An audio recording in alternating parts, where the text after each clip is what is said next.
Look at that sky. It's a beautiful day. Time for another field trip. The chain is freshly oiled and we're ready for the off. Today's prep includes walking boots for when we get there, sunglasses, tucking my trousers into my socks like a proper cyclist, bobble hat in case it's windy down there, and a helmet. So jeans tucked into the sock isn't going to cut it when there's nothing on the top of the chain here. A carrier bag and some gaffer tape around the bottom of the trousers. At least I look sexy. Ooh. Isolation's the best time to be going on a bike because there's hardly anybody about to see you, apart from the 2 cars that have just driven past. Bloody hell. I haven't gone on a bike since I went to Cumbria in a heatwave 2 years ago. And that day all the trains stopped running. Godspeed. With the daily updates, you can't make up. It's the Black Isle Correspondent. She lives in Fort Rose and tells us what goes on. If your isolation causes desperation, try the Black Isle Correspondent. If you're feeling grumpy, you'll find some company here. We've made it to Chanonry Point. Dad walked the dogs down, Dad's away on the bike. Now I've got company. Hey!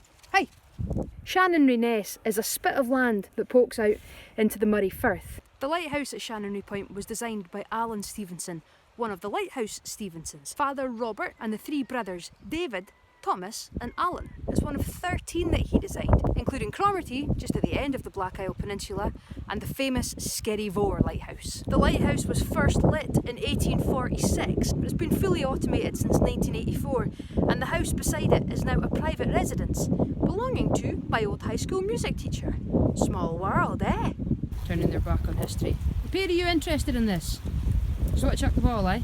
Another day, another Thomas Telford pier. This ferry pier opened in 1819, 2 years after Fort Rose Harbour, and there were regular services across the Firth to Ardersier. From around 1840, there was a steamer making regular stops in here. Still quite a lot of regular steamers in Fort Rose. They're normally found in the tavern, though. Just across the water from Chanonry Point is the mighty Fort George. The fort was designed by Lieutenant General William Skinner and built by the Adams family. No, wait. That can't be right. No.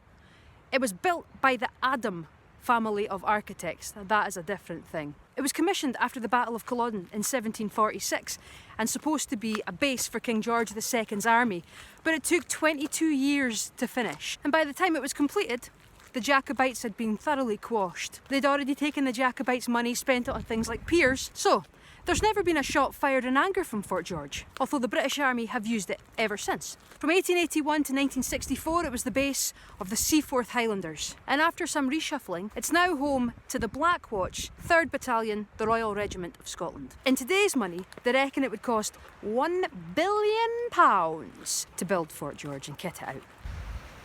Oh, it's just like Baywatch. Right, Pammy? The Hoff? Which one are you? Oh! There's them both. It's difficult to gauge the scale of Fort George from over here on the other side of the Firth. But inside the walls, there was accommodation for a governor, officers, an artillery detachment, and a 1,600-strong infantry garrison. Over 80 guns, a magazine for 2,672 gunpowder barrels, ordnance and provision stores, a chapel, and most importantly, a brew house. You probably can't hear it over the buffeting of the wind and the panting of the dogs, but when the wind is blowing in the right direction from Fort George, you can hear their rifle range practice, and it sounds like popcorn from across the water. Just heard it and legged it across the beach. Trying to run across the beach! It's really difficult! That's probably why they did it in Rocky. Come on, girls!